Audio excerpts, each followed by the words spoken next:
They thought that it was Malachi York's property. It was at one time, but then had transferred over to other members who were also involved with the Yamassee Native American Moors. So they were like shared owners.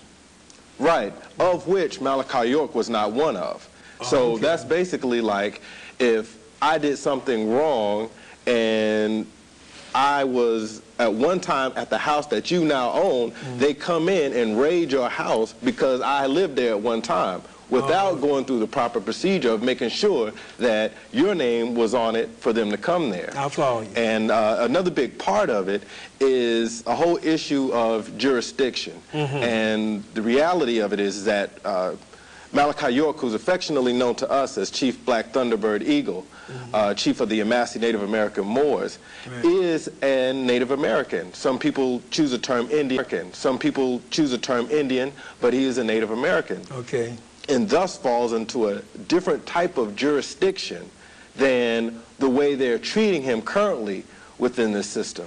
And this is something that hasn't been alleged as far as through a genealogical chart that stems all the way back from Ben York of the Lewis and Clark expedition, all the way even before that to O York, and the tie-in with the Yamassees and the Shoshone Native Americans there. Right. So this is another argument that we're saying that they're intentionally trying to ignore.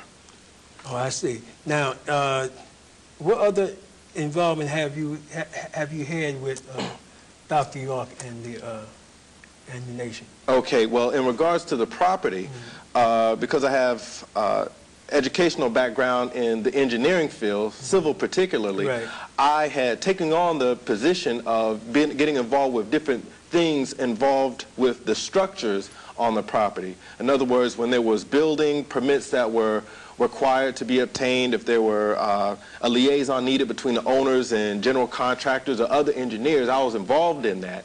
And what brought me to be as convicted as I am to be involved with this case is that I was there from the very beginning to see the racial discrimination by the county commissioners of Putnam County, the racist discrimination by the sheriff, Howard Richard Seals of Putnam County, Georgia, the planning and zoning. I was there when plans were submitted to be able to build on our own land and denied without reason. And this has continued harassment, continued racial discrimination that stemmed back as far as I've been involved, which goes back to 1997. Okay, and what do you think brought this racial discrimination about? Well, I think there are a lot of things that were involved in what brought all of this about. But in my point of view, from the angle that I've been dealing with this point, is that that's also growing up, or you know, we might have had an argument with Malachi here and there, and we brought up the situation. Jacob kind of fed off of that anger, and he convinced all of us that we should take that anger and we should go to the government with a story about his father. He gathered and financed this trip and talked to these young girls and promised them money, promised them jewelry, cars, because and to be on a federal payroll. That was the whole thing, to get them involved so they can have money later in the future or whatever, but it was for his own personal reasons. Okay. Right, so... reference to my daughter, Sakina, her situation is she's claiming she's trying to get money from Dr. York. I personally know that she has always liked money ever since she was a child, and as a matter of fact, she's had a love for money that was so deep that I used to tell her when she was young that I hope money doesn't get her in trouble when she got older. I also like to say that the majority of the conspirators against Malachi York, I do know of them. I've known them since they were children. I'm certain that they've been coerced. I'd like to say that approximately 2.5 years ago, there was a cookout in Atlanta at Sakina's house. Most of the people that have brought the case against Malachi Z. York were present. It was kind of surprising to me, but I would like to say that I'm certain many of them were in, cahoots with each other. I've personally seen fear in them. I've seen anguish amongst them. I've talked to several of them during the case. I'd like to say that some went into hiding because of fear. I believe it was from the government using scare tactics on them. Also, I'd like to say that I'm aware that my daughter was flown between between New York and Atlanta several times. I'm certain that the government funded these particular trips back and forth. And he was Dr. York's son. Because of that, they followed this guy and listened to him and took this trip. And that's where the whole plan and things started up with them coming up with these fake allegations of child molestation. None of these so-called alleged victims were children.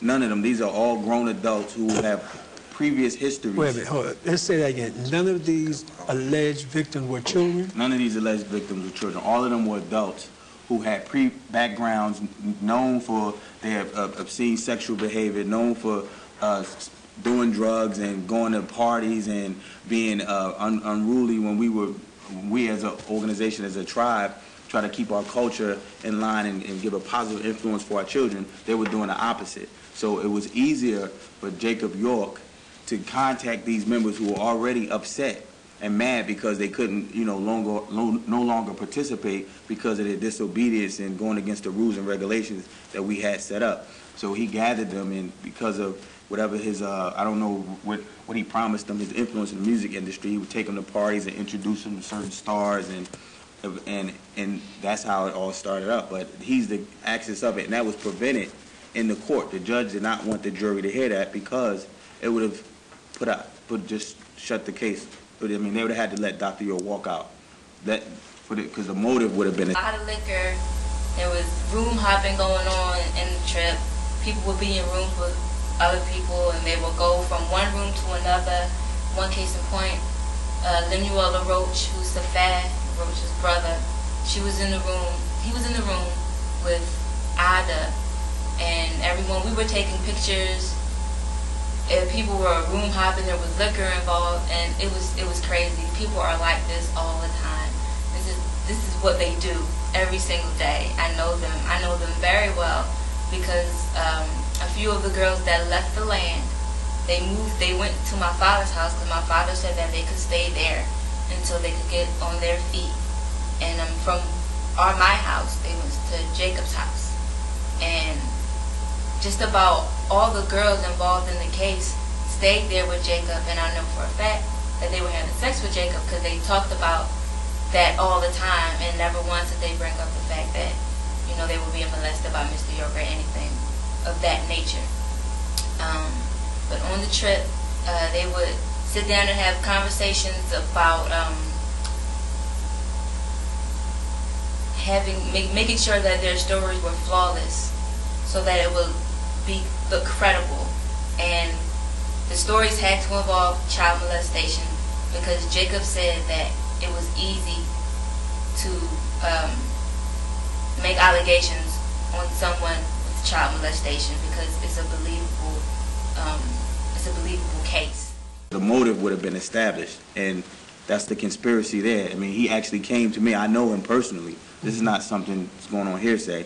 This is something that, and I told him to get out of my face. Yes. Jacob York. Yes, I know him. Okay. I knew the plot and the things that he was trying to do, and it was I decided, because of the injustice that was being done to him, to testify and let the world know. That's why I'm here now. That's why we're here. Okay. You want to add something to that? I'm going to say this. I think Damon needs to, there's a couple points on the point, but I think Damon needs to state that Jacob York actually told him. Yes. Right. This was he told, that's the thing, he told me face to face. And this came up in the trial? Well, it came up at a hearing outside the presence of the jury.